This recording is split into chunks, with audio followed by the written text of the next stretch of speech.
Hey everyone, I'm Michael, and this is another episode in my series, A Plant a Week. In this series, I talk about various houseplants. I highlight one for the whole video, talking about how to properly care for it, how to water it, how to propagate it, everything that you need to know to keep your plant healthy and happy.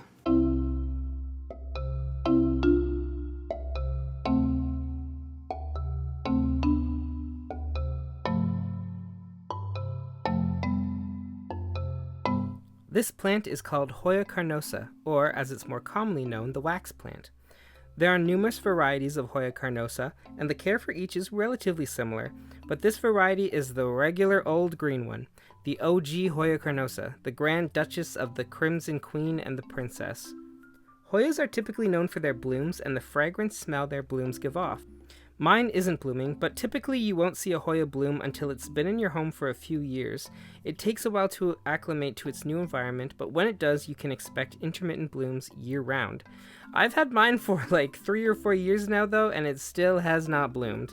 But I am patient. Well, okay, I'm not very patient, but I'll be patient for this plant. This plant is actually really special to me because I received it as 2 leaves, cuttings that were taken from a plant that belonged to my great-grandmother. For a whole year, I had these cuttings sitting in a pot, and they did absolutely nothing. Back then, I had no clue how to look after houseplants, and I was just starting my houseplant journey.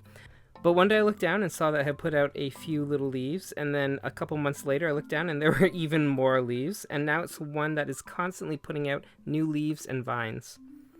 Now, as with pretty much all Hoyas, you don't want to overwater them. They hate having wet feet, and I've learned this the hard way. All of my Hoya, including this one, are in nursery pots with drainage holes, and most of them are sitting on top of garden foam, just so that when I do water them, there's a separation between the water and the roots. However, since moving to this new apartment, I've found that it's so dry in here that I haven't had a problem with overwatering any of my plants. If anything, I am underwatering everything now.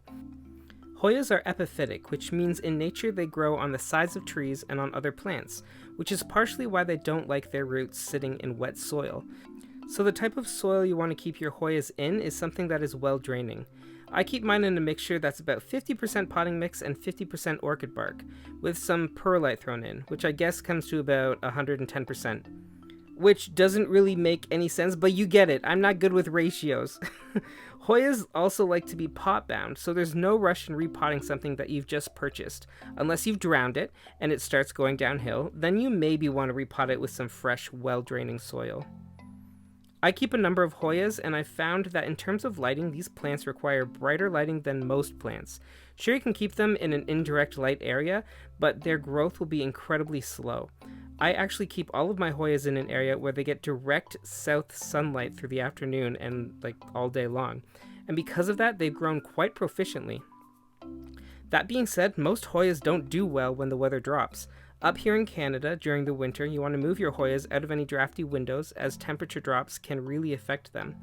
All of my Hoyas are hanging in a south-facing window right now, and it doesn't get really that cold in this apartment, not like it did in the basement where I was before, thanks to this little fireplace that I have in the corner, which keeps everything incredibly dry, but also incredibly warm.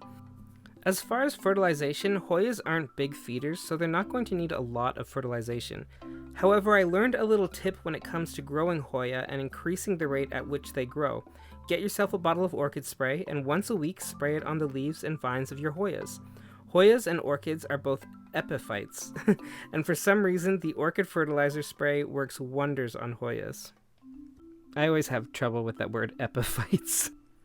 The best way to propagate Hoya Carnosa is through cuttings. The vines have these little advantageous roots that you'll be able to see dotted along the vines. This is where the roots will form when you're rooting these cuttings.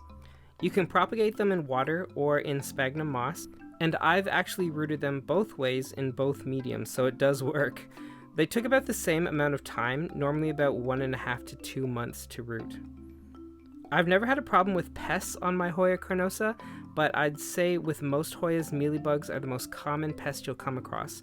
There's a ton of different ways to combat mealybugs with insecticides, to just picking them off, which is kind of disgusting, but you could just spray it down with some soap and water and just do that a couple times to get rid of any insects that might be affecting your Hoyas as well. As far as toxicity, Hoyas are classified as non-toxic, but that's not entirely true. they're like mildly toxic. While toxicity really differs with how much is ingested and by who or what, it's better to be on the safe side and, not ingest your Hoyas. It may not be the flashiest Hoya in my collection, but it holds deep sentimental value for me. This plant was one that came from my great-grandmother's plant that's been around since my grandmother was a child. Every time she comes over, I like to show her how much it's grown and stuff.